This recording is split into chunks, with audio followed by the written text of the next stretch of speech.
at least so that we can like be a bit much before we like go in depth and stuff. But nice to meet you guys. I'm going to be your moderator for today. My name is Drex, and my co-moderator TDB is also going to be moderating with me. Yeah, so just give us up to 5 to 10 minutes. We'll be back with you guys.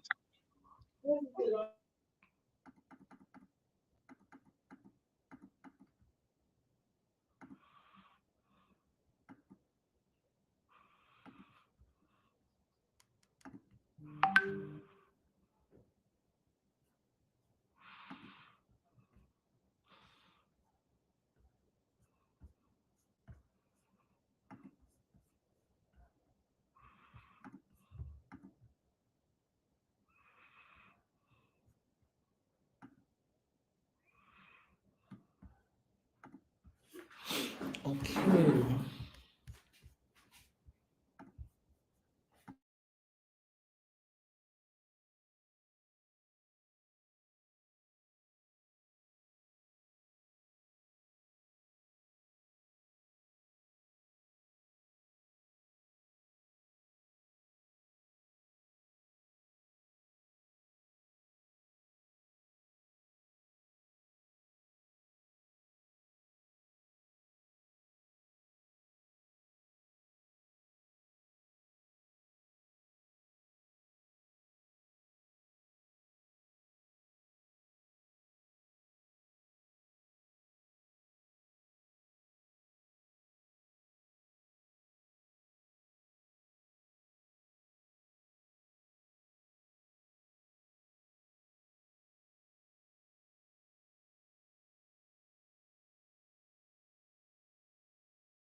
All right. So thank you guys for being with us.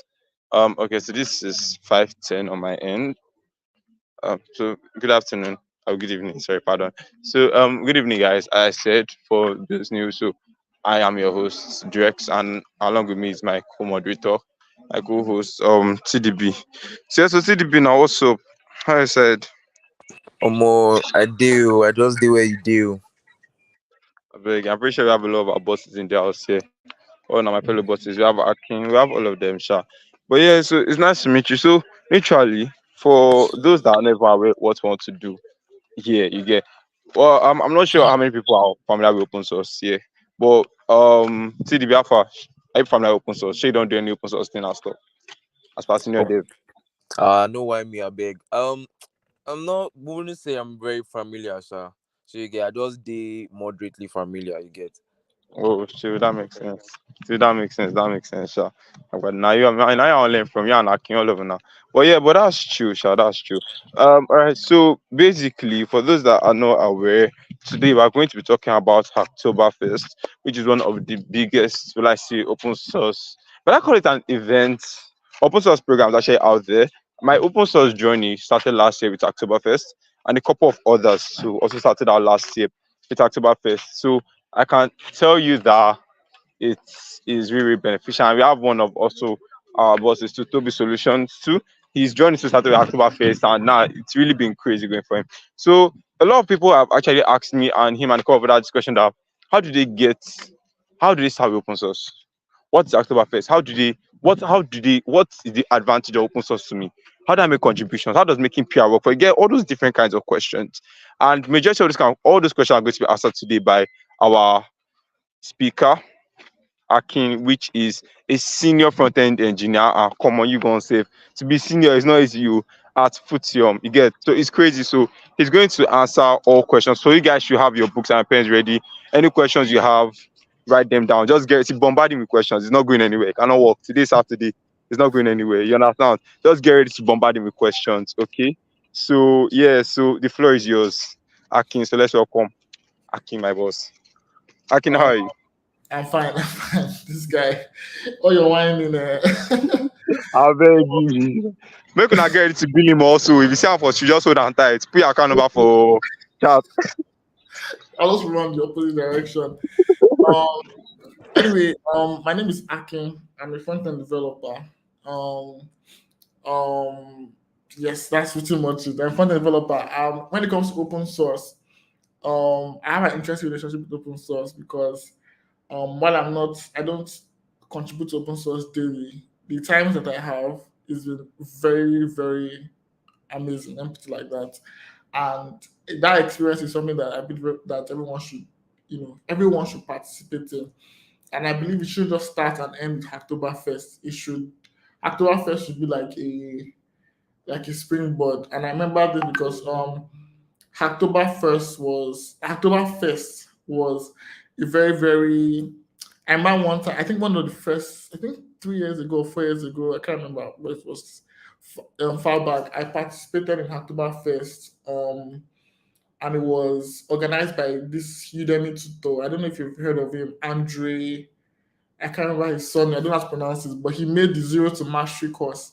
So his Discord community, they had this open source thing, and it was one of the first times I really got to open source. I think it was like 4 years ago or something, and it was very, very exciting. So I think for everybody who hasn't contributed to open source before, this should be an opportunity to get into it and hopefully consistently contribute over time. So I'm going to be sharing slides. They're really just story points. I don't know if you can see my slides. Um, there should be a contributing to open source screen. How will I I affirm can't it? see your screen yet. I am sharing.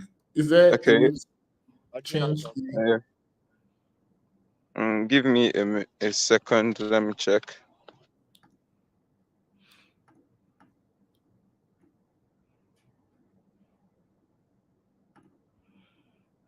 Okay, yeah. Okay, can you guys Okay, see it? yeah, your screen is sharing. Yeah, we can see it now. Yeah. Okay, perfect. So contributing to open source. Again, my name is Akin, front-end developer. I love open source. I'm an absolute nerd for open source. And believe it or not, the history of open source is something that I've spent a lot of time reading about because it's very interesting. So, with that said, the first one we're going to talk about 3 points, and I will try to use stories to illustrate each of these points from both personal experiences or experiences of real world people that we can look up to Google and everything. So the first is, what is open source? To define it, what's in it for me, meaning why should you contribute to open source, and how do you get started? The first thing is, what is open source? To put it simply, open source is. Oh wait, it's in the next slide. Sorry. What's open source? That's the first thing. But before we get to the first slide, open source is is open source is not limited to software. You know, I want to paraphrase with that. It's there's I used to think open source software, but I once learned that there's open source hardware. You can do open source documentation, open source design. So it's not limited to software. But for the sake of our conversation, we'll limit it to software. But all of these are applicable outside of software. And when I say software, I don't just mean like code, but I mean like software documentation, those kind of things. So that's how I'm going to look at it. But open source, by philosophy, is okay. You have things that are owned and proprietary, which is like, okay, a company has a certain product, software, and it's locked. They're the ones developing it. We just get to use it. But open source says you can take whatever software you see and make changes. So if there's maybe you are using a particular software, you notice an issue, you can report the issue and fix it yourself. That's insane. Like, think of any software in the world, any massive software.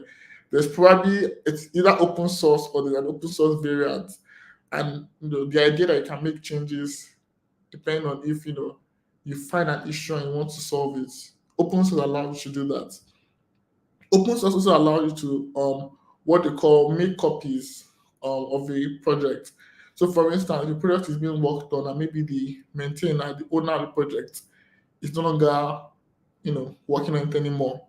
You can just say, hey, I think I want to take on the challenge of building this, or I want to build something on top of this, and build like a different version of it that can have some features. And that the first ideal thing to try to reach out to the maintainer and be like, hey, can we make these changes? Can we update it to do this? But sometimes you might want to make your own version and base it on top of what the original creator has done. A lot of open source software allows you to do that. You can just take a certain piece of software and build on top of it. A perfect example of that is Linux. There's the base Linux kernel, and people have built different Linux distributions on top of it, or even Android. There's an open source base Android layer, and then people can build different flavors of the Android operating system. So basically, it's just amazing. Okay, I'll get into it now. So what is open source? Open source, for the sake of this conversation, refers to software that is publicly available to be modified or shared, meaning you can, on your own, on your computer, modify any of them and suggest changes and to get added in real life, and millions or thousands or hundreds of people will get to use that. So like, you don't need to have a company, you don't need to be a CTO, you can just be one guy who loves software and wants to add value, no matter how small, and you can do that. And I have many stories about that of people and personal experiences. There's a lot of software that we used to do that are open source. Examples are VLC. I've used VLC for so long. I know everyone here has probably used VLC media player. It's like, I use this since I can remember. Like, from a very young age, I remember using VLC. And when I found out that it's open source, I was like, what? Like, the VLC, the one that I watch Spider-Man and everything on, is open source. It just felt very mind blowing. Then you have Blender, like the ultimate super cool 3D software. You have Mozilla. Mozilla is like after everybody at some point, and by the time where Mozilla Firefox was pretty much the only browser we had at cyber cafes.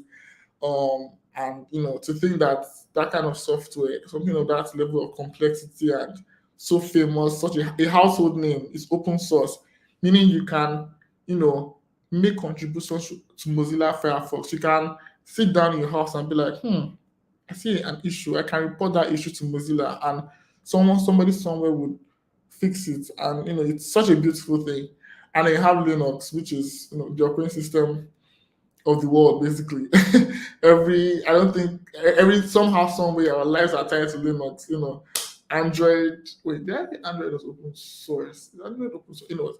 Linux is open source and Android is built on it. So many things are built on Linux, like it's crazy. And then you have GIMP. GIMP is like an alternative to Photoshop, I guess.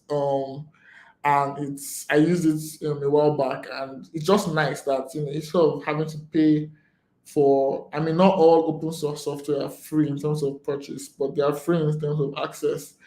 But that's a different topic entirely. Like GIMP, for instance, and just to make some change. I need to edit a file or something to do some like Photoshoppy things, but I wouldn't want to have to buy Photoshop and all those things. So I just downloaded GIMP, made my changes, did what I needed to do, and it was nice. Um, Open source software, they're developed by communities, and they often have people that are dedicated to maintaining them. We'll explain that better in later slide. Um, we use open source software in development quite a lot. When you're building software, all the libraries you install, all the packages, everything, majority of them are open source. So moving to the next slide. So what's in it? That's an apostrophe. Anyway, what's in it for you? So I'm going to talk about the, what I call it, privileges that come with building open source software. I think these slides are not updated. Okay, let's just keep going. Um, yeah. So why should you contribute to open source? And the first reason why, in my opinion, is it gives you experience, and this is going to directly link into the HacktoberFest thing. When I worked with on that open source project, I got to work with people that a distributed team around the world, and lots of us were just young people just trying to like flex our muscles and make contribution and have fun. And that was literally what it was. We had very kind people that maintained the project who would we had issues listed out. We picked out different issues we wanted to solve and made our pull requests. It was reviewed. There was lots of learning. Oh, this is, we should probably do like this, so we can try doing this. And it was a short time, but I learned a lot. I might not normally have access to those people to learn from them, but because of all contributing to the same project, you get to almost gain experience with people that are way more experienced for free. Like you don't need to get a job at Google or at wherever. You get to learn from people, and the experience in itself is just way worth it. So people say, "Oh, I need to get experience on my resume. How do I get experience without getting a job?" Open source. Like nobody needs a job to contribute to open source. It is free, open. There's a GitHub URL. Go there, look at issues or create issues. Like we'll see, you can create issues. You don't even need to be the one to solve it. If you find a problem, that is already a step in the right direction towards solving it. Usually, it helps to find a problem, detail the problem in a very good way, and somebody else who is probably more equipped for it can solve it. And you've contributed by finding the problem and creating the issue. So that is one of the benefits of open source, which I would say is probably one of the biggest benefits, the experience. Then it builds up your portfolio. Whenever you make contributions, no matter how small, there's this cool thing where you see like the organization's badge on your GitHub profile. So I had a friend that contributed to made a small contribution to Facebook. Well, when it was called Facebook, now it's Meta. It had like Facebook there, and it just looks cool. You see Google, Mozilla, um, Node. It's like Yeah, I contribute to cool companies. Again, you don't need to work there. It's free because they have open source software that they maintain, and it's under the organization. So you get to contribute. Like we're talking, the guy that contributed to Facebook had only been coding for 5 months or less than, like 3 months. He just saw a small thing and was like, oh, and like it was an issue that anybody could find. I can't remember what it was, but was it his coding experience wasn't like super extreme. I know he had taught programming in the past, but like he just found a small problem and suggested a small solution. His solution wasn't perfect. They helped him come like improve the solution, and eventually it got merged. And whether or not you might think, oh, it's just a small contribution, he has a contribution to a repository that is under Facebook's organization, and that in itself is awesome. Give me a second. Yeah. Yeah, cool. Um, and then it's fun. Contributing to open source is exciting. It's probably one of the like whenever I get the opportunity to contribute to an open source project, when I'm done, I'm always excited. Like it's always a fun experience. I don't think I ever had a bad open source contribution experience. Now I'm not saying that it's always good. I know at some point, you might you know work with people that maybe you don't flow with and everything, but it's always exciting. And um and I suggest that you should contribute to open source. Then it puts yourself out there. So people talk about this a lot, want to put themselves out there. And I feel like it's nice to build project and tweet and share on social media, but what if Twitter is not your thing?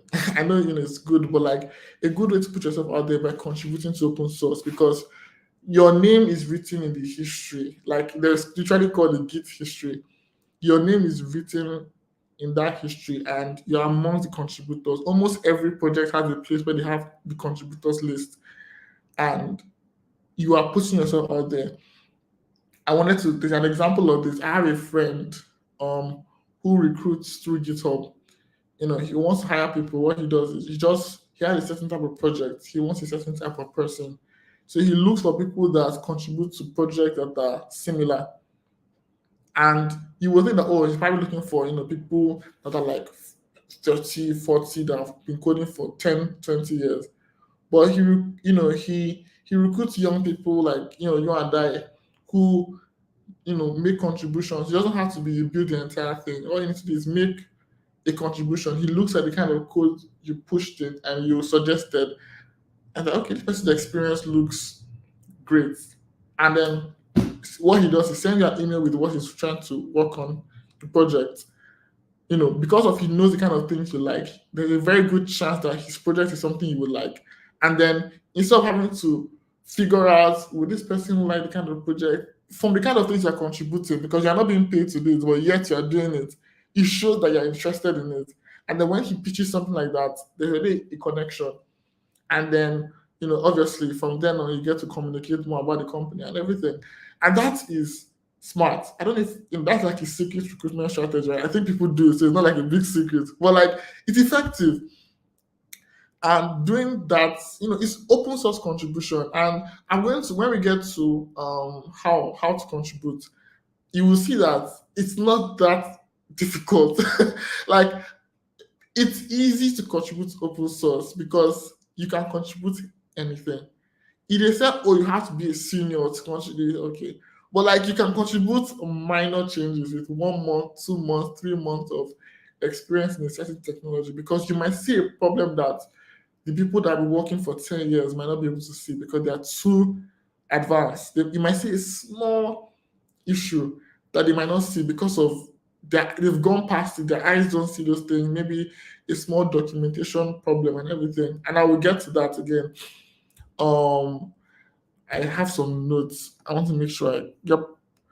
And yeah, it's just very fascinating. And you also get to work with really cool people. So I think there was an issue with the slides because it's showing this is the last page and this isn't. So I'm going to reshare my screen.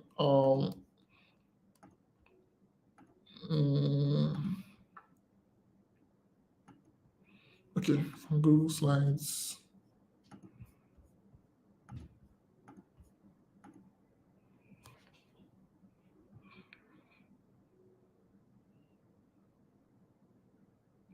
Give me a second. It's re-uploading the new slides. Yeah, we can you focus the slides again, please? I think yes. I think yep, it's correct now. This is an updated one. So how do I get started? This is the most interesting, the very, very interesting part. So, let's get to it. How can you get started? It's just 4 points. Simple. Look at issues on your favorite software. You know what? Let's start from open issues. So I used to think that you have to be the person solving the problem. Until I realized that when you find a problem, you are contributing. Think about it. If nobody knows what the problem is, then there's nothing to solve. So even if all you do is find a bug and you open an issue, you are making a contribution. And let me tell you how incredible issues are. If you use libraries a lot for doing development and you find problems, sometimes it's when somebody else finds that problem, opens an issue, and then the creators either discuss the problem and solve it um, in code, or point out that this is how that is intentional. They basically discuss the problem, and most of the time during that discussion, people that are trying to use that package or trying to use that thing, when they find that discussion, it tells them either, this is it's fixed, this is how to use it properly, or it gives them information to solve their problem. So even if you care about helping people, just opening an issue helps not just yourself, not just the package, but for anybody, and not just people that download the package, but anybody that might have encountered a similar issue. And that in itself is invaluable because you might not be able to see the numbers of people that saw that question you asked or that issue you pointed out, but you've indirectly touched thousands of lives because you just open an issue that other people are having. That's number one. Number two, you can fix this issue. So you can open an issue and open a pull request. Now this is where we're getting to the juicy conversations. You can contribute code, documentation, no code or even documentation, and it doesn't have to be big. It can be small. A good example of this is a project, Denolint. If you've heard of Deno, the replacement to Node.js that the creator of Node is working on, they have a linter similar to ESLint, and I was new to Rust. I needed experience, and then we were working on rules. Like rules in a linter are like instructions that, okay, if you write some code, throw an error if this doesn't look like this, or if it's not, if you have too many white spaces, throw an error, or if the person doesn't put like a curly brace at the end, throw an error. And it sounds maybe a little complicated, right? But what they wanted was for me to look at the rule in ESLint and convert it into Rust. There was a template. It was straightforward, to put it like that. And I didn't have much, real life Rust experience. So I made that contribution. And the people that, helped, I made, working on it, open my pull requests, didn't do it perfectly in some areas. And then I had the maintainer, one of the maintainers, teach me, oh, you can do this, or yeah, try this. And eventually it got merged in. And the person was very polite, very kind, and led me from my solution to an even better solution.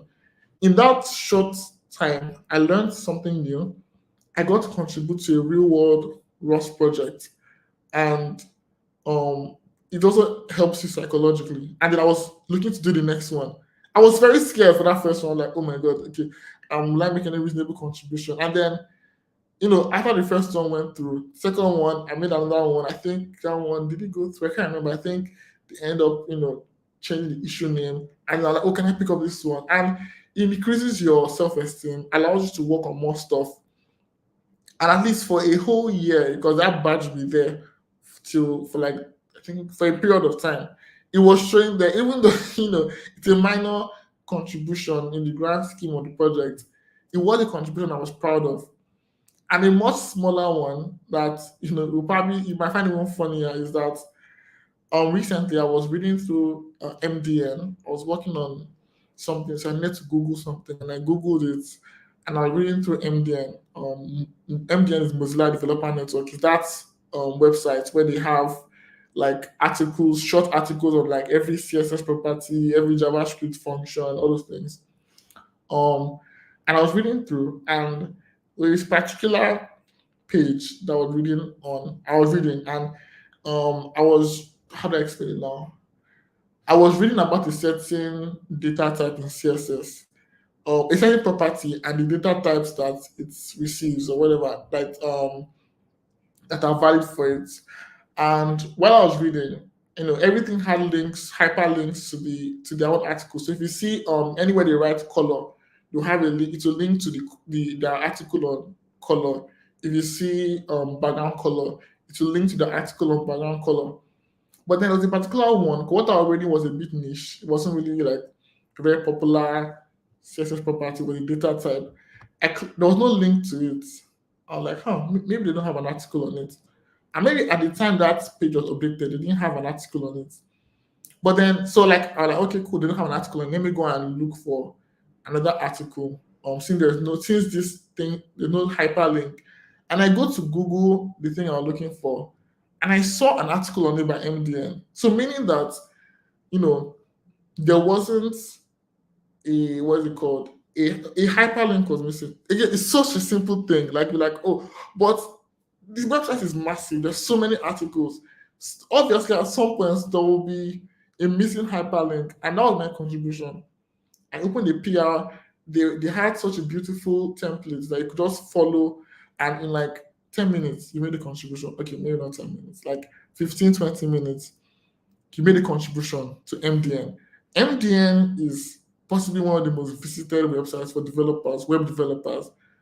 And it might just be a link, but it cost me something having to. I thought, oh, they don't have this article. I went to Google. Imagine if that hyperlink was there, and I just clicked on it and gone to the article. A small contribution like that could have added so much value to me. So that's what, like, open source is not about let me contribute some, let me rewrite this. It's about adding value to the broad, ecosystem of technology. And there is so much value because you get a better portfolio. You can put to your resume. You can, little things like that. And also when you get excited and get involved in it, you can start from contributing links to writing full-on articles to big things. You know what? Just contribute to open source. And yeah, another thing you can do is start your own open source software. Like if you are working on a project that you find fun, and it doesn't have to be anything complicated, it doesn't have to be a library. You can work on a website that I think is cool, and there might be a bug, and so you can have people contribute to fix it. I think the last few projects I've worked on, like personal, exploration, let me learn about a certain thing by building something with it. They're not for anybody to use, just stuff to put on my GitHub. Sometimes you see people open up issues to make contribution, believe it or not. It's like it's a thing for me. Nobody else is seeing it. But they see an issue and let me fix this. That is open source contribution. And by the way, for HacktoberFest, all of these things count as long as the repo has the open source flag on it. So once somebody has the HacktoberFest flag, so once somebody flags their repo as HacktoberFest contribution, like basically if you contribute to that repo, it counts as a HacktoberFest contribution. So once people flag their repos are where people keep their code on GitHub. I hope we are aligned on that. So yeah, once people flag a repository on GitHub as Hacktoberfest, what's the word? They have the Hacktoberfest tag anyway. And once you see it, you just make a contribution and it counts towards your Hacktoberfest contributions. But that said, like I said, it shouldn't stop at Hacktoberfest. It should go on forever and ever because open source is amazing. And the last thing I'll leave you with regarding open source is that if open source is such a good idea, yeah, Hacktoberfest 2023 targets, if you have that repos that allow you to contribute to that counts your Hacktoberfest contribution have the Hacktoberfest 2023 tag on them. Now, the last thing I'll leave you with is big companies, the biggest companies are all they support open source, and there's a good reason for it. It's one of the most beautiful things in software, and there are legends in this game like Richard Stallman that really pushed forward this open source. You can read about him thing that we have today. He's the founder of the Free Software Foundation. And it's under there you have things like Bash, which is like, if you've used, yeah, if you've used what's it called, Bash, Git Bash, or the shell basically in Linux, Mac OS, it's that software. And I love the story of that software because the software was built by this guy that was a high school dropout, but he's really smart and built this software with Richard Stallman. And I know that it doesn't directly correlate with this, but it almost gives this feeling that anybody can contribute to these things. Like, you don't need to be a computer science PhD. Anybody who cares can just learn what they need to learn and open a pull request and contribute to open source. So yes, big companies are supporters of this. They also benefit from it. They use open source software at these companies. They maintain it. It's so if you want to get your foot into Google, Microsoft, I can bet that contributing to open source software that they use and they maintain is a massive step, a huge step in the right direction. So yeah, that's pretty much it. Thank you. Any questions? All right, thank you, boss. I was saying, wow, I'm telling all of you that this guy is a boss. It's not as if that me I was joking. You understand? Me, I've learned a lot from him basically. Come on, let's go find VLC code base, find issue, even though a spelling issue, contribute, you write it, turn the VLC developer, 7K dollars per month job, make nobody stress me. You understand? But yeah, no, that was like really, really insightful. That was really, really helpful and stuff. And he really did cover a lot of everything. I guess I just want to just kind of drop my own, well, I say kind of thing. So basically, for like say beginner devs, and you don't want to like be going through those stress like running through a code base. And I think you also mentioned it.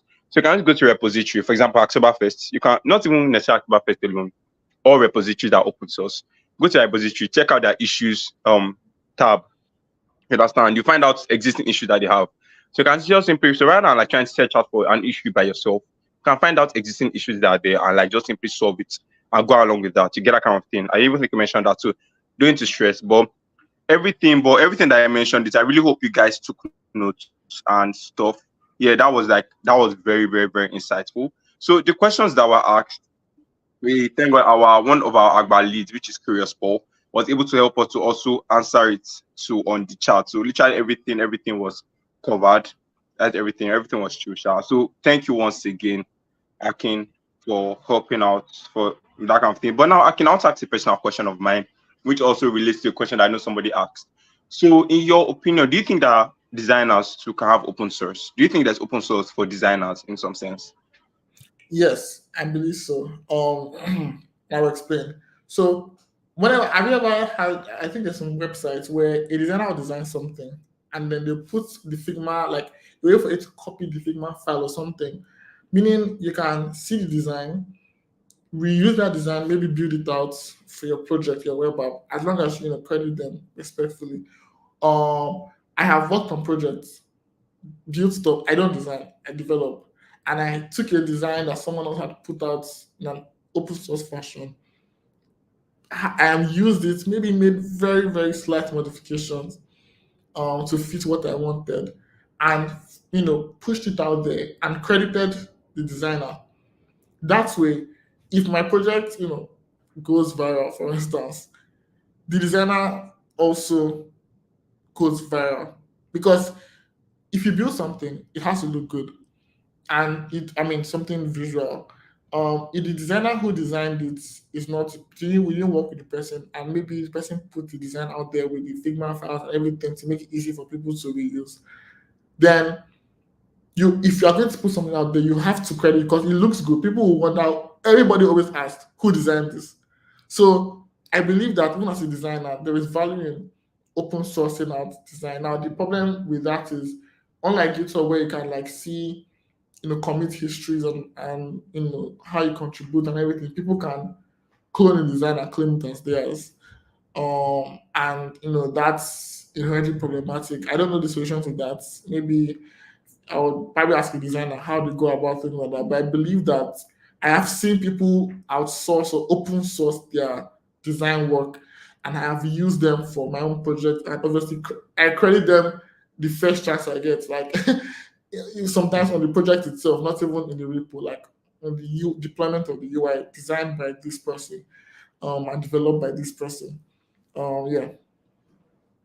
Oh, all right. Thank you very, very much. That really does, like, well, I say, clear a lot of things for me. So, when I beginner developers, and I don't hear, if you want to develop something, can't find no designer this thing as open source. Share credit team, me they no come sue you for like, you understand? Designers Yeah, the I want para. one more thing. Something very interesting. That's a story I remember.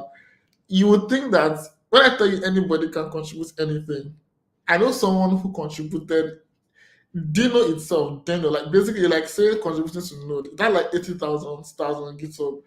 He added like in the after an error, he added the exclamation mark that is put after.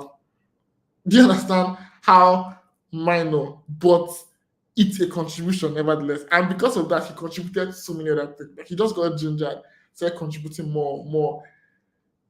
The spirit of being able to add exclamation points at the end of errors, some errors, is just and anybody can do it. While sitting at home, you can do that. It's just amazing, in my own opinion. So yeah. That's crazy. And related to autism, I feel like some people might even just see it and just feel like it's like a small thing. But the thing is that, for example, imagine someone that wants to go to swim, but the person is scared of the water. Initially, they just tell the person to like dip his toe inside the Mhm. water, just kind of like get a feel of it, get that kind of thing. So for some people, they might think that okay, the exclamation mark just something small. But the thing is that you don't when you go into open source, you don't expect to just kind of like be like a whole feature or fix like a whole issue at once. You get that kind of exclamation mark is something very small. It makes him get used to, well, I say kind of like the code, and from there, as you said, it gave him the ginger to continue. You understand? So, thank you very much for that. And another question. Someone's asking that, in your opinion, is there open source in data science? While I don't know data science, I don't know much about data science. I'm still willing to bet that there is, because when it comes to data science, one, you are using software to analyze, you're writing software or using software to analyze data. And there are, some plugins in quotes that are used for this data analysis in different software. So for instance, you can build a plugin to some software that helps analyze a certain type of data. And I remember that a place where I worked, we needed large data samples, large, and we got some data. Like I don't know where they got it from. I wasn't the person, but I know they got data that was free and available on football matches from a certain year to a certain year, like a very large array of years. And where would we have like so if you wanted to train an AI model, for instance, how would you train the AI model if you don't have data that is fully available? And people might build plugins for analyzing that data. So just think of anything and think of if anybody like think of anything that you do and think of ways where you've used something that was in quote free, that you got freely available. There was probably some open source around it. All right, thank you very much. Thank you very much. And for we like our data scientists in the house, I'm pretty sure that either data science or data analyst, you're familiar with the site Cargo. And you can use Cargo to like get literally data sets. Now, if Mhm. people did not provide these data sets for you, there's no way that you're going to use it to either train your model or build your model or do anything, whatever you want to do. So literally, you having access to those data sets, that is open source because this guy giving it to you. When we say open source, you guys don't need to, will I say, find the name open source.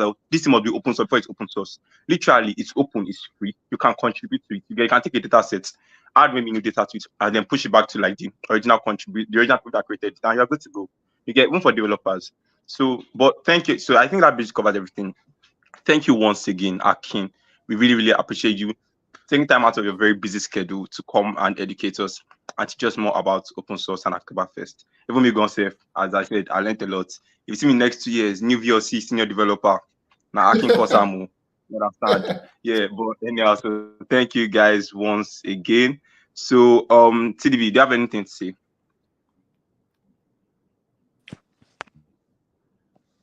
There's actually really nothing to say aside from the fact that I also learned a lot from Akin. Akin be senior man. No. I just they take things down, just they jot things down. Good to hear from senior developers like you. Thank you so much for having us today. Yeah, thank you so much for having me. I'm really happy. All right, so I think that's going to conclude the session. I think we're just going to just have like let's say closing remark from our GDSC lead, Hafsa. Hafsa, are you there? Hello, yeah, can you hear me, please? Yeah, we can hear you. Okay, thank you everyone. Thank you, Akin. Thank you, David. Thank you, TBD. Everyone that contributed to the success of this event. I mean, it was a lot trying to like share um what open source is about, and I'm sure many of us have been able to like gain so much about it. Yeah. So thank you everyone for joining, for taking out time to join this call. I mean, I can see everyone on YouTube. Thank you for joining too. And I hope very soon I hope from this session we're going to be able to like we're now motivated to want to contribute, and we've learned some skills we'll need to contribute to open source. So you can just still stay tuned to like the community. More information will be sent to the groups as you get projects you can contribute to, and other further workshops we'll be organizing. Thank you.